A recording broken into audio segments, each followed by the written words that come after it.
Assalamualaikum warahmatullahi wabarakatuh.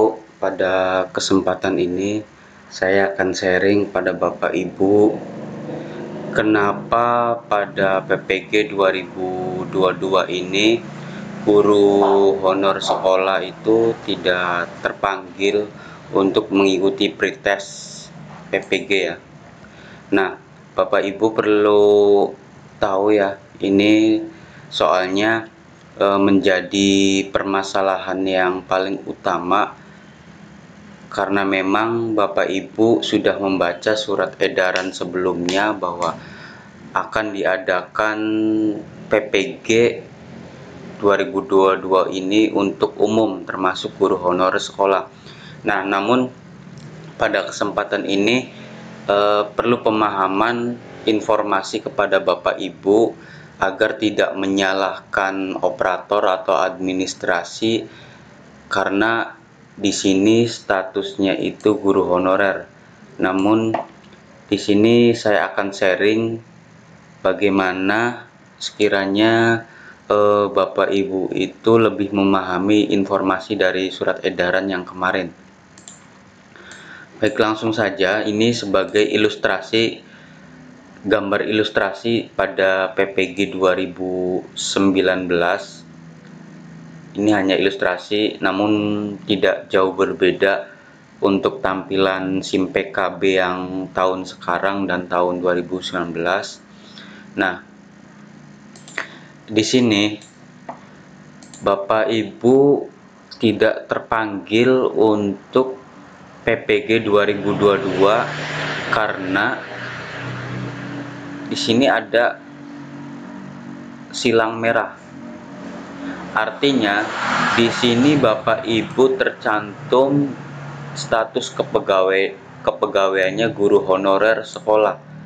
Padahal di SK itu atau di surat edaran yang kemarin itu Bapak Ibu bisa melaksanakan atau bisa mendaftarkan umum gitu bagi semua termasuk guru honorer sekolah. Nah, di sini saya sudah rangkum beberapa informasi yang nanti saya akan sharing. Alasannya kenapa? Nah, di sini saya sudah menyiapkan surat edaran yang kemarin. Nah, ini yang terbaru, yang sebelum sebelum ditutup masa pendataan atau verifikasi dari data PPG. Bapak Ibu lihat ke bawah. Nah, kebanyakan guru itu hanya membaca atau memahami kesimpulan dari surat edaran yang beredar kemarin. Nah, hanya memahami isi dari ini. Sehubungan dengan hal tersebut, dengan hormat kami sampaikan informasi terkait dengan persiapan PPG atau pendaftaran dan seleksi administrasi PPG Daljab 2022 sebagai berikut. Yang pertama, data calon peserta berdasarkan hasil pemutakhiran Dapodik tanggal 30 Januari. Kedua, calon peserta terdiri atas dua kategori. Guru yang diangkat sampai dengan tanggal 31 Desember 2015, guru yang diangkat mulai tanggal 1 Januari 2016 sampai dengan 1 Januari. Nah, kebanyakan untuk guru-guru, khususnya guru yang baru gitu ya, atau guru negeri yang statusnya guru honor sekolah, ini hanya memahami sebatas 2 poin aja. 2 poin aja. Padahal ada informasi atau lampiran yang lebih detail di bawahnya. Kemudian kita lanjut ke poin ketiga dulu. Peserta program PLPG yang terdata belum mengikuti UTN sebanyak 4 kali dan memenuhi syarat dengan mengikuti seleksi administrasi PPG Daljab 2022. Yang keempat, calon peserta wajib melakukan pendaftaran melalui halaman ppg.kemdikbud.go.id menggunakan SIM PKB masing-masing. Yang kelima, verifikasi dan validasi dilakukan untuk melihat linearitas antara bidang studi PPG yang dipilih dengan ijazah S1 atau D4 yang dimiliki serta syarat administrasi lainnya. Yang keenam, persyaratan tata cara pendaftaran, jadwal pelaksanaan, dan seleksi administrasi PPG Daljab 22 serta daftar linearitas tertera pada lampiran 1 dan 2. Nah, di sini Bapak Ibu hanya memahami ininya aja, tanpa melihat lampiran-lampiran atau memahami isi informasi yang ada di surat edaran tersebut. Sehingga ketika ada permasalahan seperti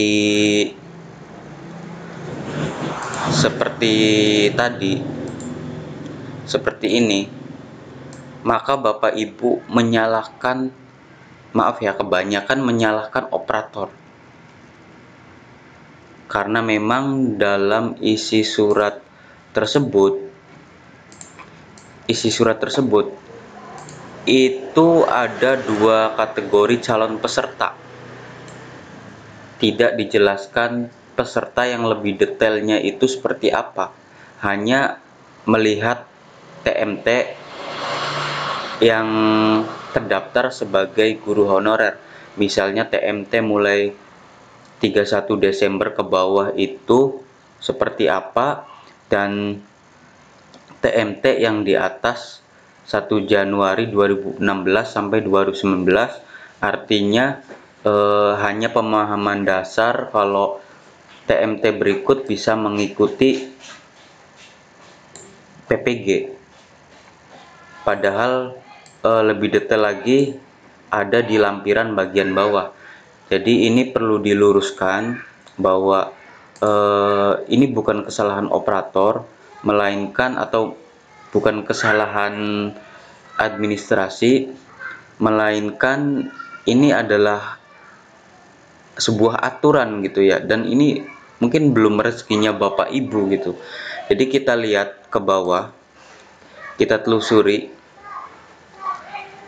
Nah, di seleksi administrasi itu terdapat poin 1, persyaratan peserta. Kemudian poin 2, persyaratan administrasi. Nah, di sini Bapak Ibu harus lebih paham yang penjelasan pas di halaman pertama surat edaran ini itu lebih umum, dan yang untuk persyaratan administrasinya yang di lampiran itu lebih spesifik. Coba Bapak Ibu pelajari kembali. Untuk poin A, persyaratan administrasi, hasil pindai scan ijazah S1 atau D4 itu tercantum di sini ya, bagi mahasiswa yang memiliki ijazah S1 dari luar negeri melampirkan surat penyetaraan dari Ditjen Dikti. Kemudian poin kedua, persyaratan administrasinya, scan SK pengangkatan pertama sebagai guru. Jika asli tidak usah dilegalisir oleh Dinas Pendidikan provinsi, kabupaten atau kota. Nah, poin C ini yang perlu kita pahami. Poin C itu merujuk pada yang tadi sudah saya lingkari ya, yang pas awal. Nah, di sini hasil pindai scan SK kenaikan pangkat terakhir bagi guru PNS yang asli itu tidak usah dilegalisir. Jika yang fotokopi itu dilegalisir. SK pengangkatan 2 tahun terakhir, yaitu 2020, 2021 dan 2022. Ini tahun ajaran ya. Tahun ajaran. Jadi ada semester 1 dan semester 2 dan seterusnya. Bagi guru non PNS, jika asli itu tidak usah dilegalisir, dan jika fotokopi dilegalisir oleh pejabat berwenang. Nah, di sini di sini itu pada poin 1 untuk SK Dinas Pendidikan Provinsi, Kabupaten, Kota atau BKD untuk PNS. Jelas bahwa yang bisa mengikuti PPG 2022 adalah PNS, bisa mengikuti. Kemudian untuk yang kedua, Dinas Pendidikan Provinsi atau Kabupaten, Kota, BKD untuk PNS yang ditugaskan sebagai guru oleh pemerintah daerah atau yang diberikan kewenangan. Jadi PNS ya, bukan ASN. Jadi PNS yang diberikan surat tugas atau SPT dari Dinas Pendidikan itu bisa mengikuti ini PPG. Ini PNS bukan P3K ya. Kalau P3 kan termasuk ASN. Nah, yang ketiga yang bisa mengikuti adalah ketua yayasan untuk guru tetap yayasan. Artinya di sini guru yang statusnya di swasta atau status kepegawaiannya GTY, guru tetap yayasan, maka bisa mengikuti dengan catatan melegalisir atau di sini ada SK pertama gitu, yang ini ada SK pertama dan SK 2 tahun terakhir, statusnya di Dapodik itu GTY, maka bisa mengikuti. Nah, yang terakhir di sini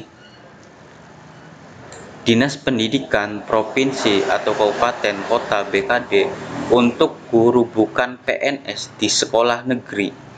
Ini perlu dipahami, guru bukan PNS.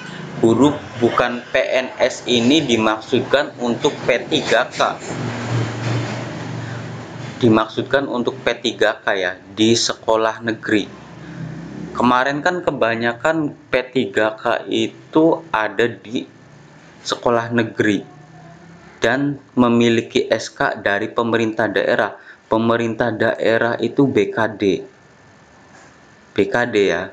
Jadi bukan SK dari sekolah atau SK dari Dinas Pendidikan, tapi pemerintah daerah, Pemda, yaitu yang mengeluarkan SK P3K itu dari Pemda atau tanda tangan bupati atau yang diberikan kewenangan atau kepala BKD.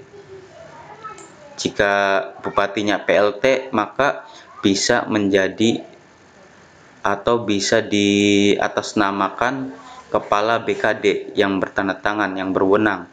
Nah, di sini tidak ada satupun yang menjelaskan tentang guru honorer sekolah yang menjadi kandidat atau calon peserta PPG 2022. Sedangkan ketika kita merujuk ke sini,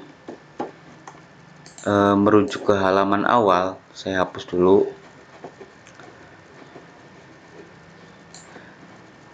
Yang merujuk ke halaman awal, di sini itu terlihat umum, tanpa memahami isi dari lampiran tersebut. Nah, di poin 2 ini, calon peserta terdiri atas 2 kategori. Kategorinya di sini hanya menampilkan kategori TMT. Terhitung mulai tanggal ya. TMT itu mulai diangkatnya pegawai tersebut atau mulai menerimanya SK tersebut. Itu hanya menampilkan 2 kategori, yaitu TMT-nya saja tanpa melihat jenis kepegawaiannya. Nah, kebanyakan Bapak Ibu yang sekarang komplain bagaimana guru honorer ini menyalahkan operator, itu karena melihat isi ininya saja. Seperti itu. Kita kembali ke yang tadi. Padahal di sini sudah terjelas, tidak ada satupun penjelasan tentang guru honorer sekolah. Dilihat dari poin persyaratan administrasi. Karena memang dari persyaratan administrasi yang masuk kategori peserta calon PPG itu akan melegalisir. Di sini tidak ada legalisir kepala sekolah negeri gitu. Yang ada kalau non PNS yang ada itu hanya ketua yayasan, artinya guru tetap yayasan atau guru pada swasta. Dan yang ini guru bukan PNS di sekolah negeri, ini bukan guru yang jenis kepegawaiannya guru honorer sekolah, melainkan P3K. Guru bukan PNS dan memiliki SK dari pemerintah. Nah, ini diperjelas. Artinya ini adalah SK BKD untuk P3K. Jadi untuk kali ini Bapak Ibu sekiranya bisa memahami informasi ini dan jelas tidak ada untuk guru honorer sekolah khususnya PPG, karena memang banyak teman-teman guru honorer itu menyalahkan guru tersebut operator yang ada di sekolah masing-masing. Nah, perlu dipahami dengan alasan karena tidak update data lah atau salah jenis kepegawaian lah dan macam-macam. Nah, ada pertanyaan lain. Bagaimana yang memiliki surat perintah tugas SPT dari Dinas Pendidikan? Guru honorer di beberapa sekolah atau beberapa kabupaten itu SK-nya dari sekolah, jenis kepegawaiannya guru honorer sekolah, tapi dia memiliki surat perintah tugas atau SPT dari Kepala Dinas Pendidikan. Nah, fungsinya apa? Nah, di sini sudah tercantum komplainnya. Ini komplainnya dari tahun 2019. Namun saya review lagi.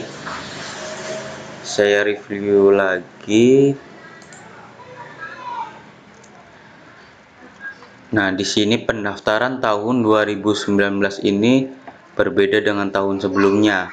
Nah, di sini kita lihat ada yang komplain dan ini diekspos media gitu ya. Kata Haryanto, salah seorang guru di Kabupaten Bojonegoro.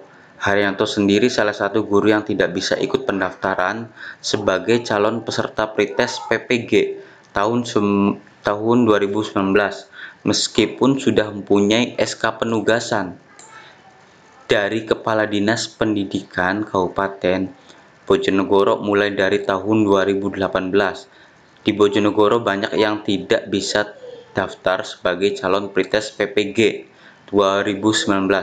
Ini hampir sama permasalahannya dengan tahun sekarang. Meski ini sudah lewat ya 2019, namun permasalahannya itu sama. Bagi tenaga honor sekolah yang SK-nya dari sekolah gitu, dia sudah mendapatkan SK penugasan dari Kepala Dinas Pendidikan. Jadi sebenarnya fungsi SK penugasan ini sebagai apa sih? Kalau yang dari beberapa diskusi operator dan dari operator dinas ya khususnya, SK penugasan ini sebagai bentuk untuk menerima tunjangan daerah masing-masing, tidak berlaku untuk status kepegawaian. Artinya status kepegawaian itu dilihat dari SK guru. Kalau SK penugasan itu berlaku ya buat dinas pendidikan gitu. Dinas pendidikan kan yang tadi yang tadi itu Dinas Pendidikan Kota untuk guru bukan PNS yang memiliki SK dari pemerintah. Ini kan SK pemerintah itu dari PKD ya, pemerintah daerah itu dari PKD bukan dari Dinas Pendidikan. Kalau dari Dinas Pendidikan itu artinya surat penugasan. Seperti itu. Nah, di sini ada komplain semacam menggugat bahwa saya juga, kata Pak Haryanto, saya juga punya hak gitu karena sudah mendapatkan SK penugasan.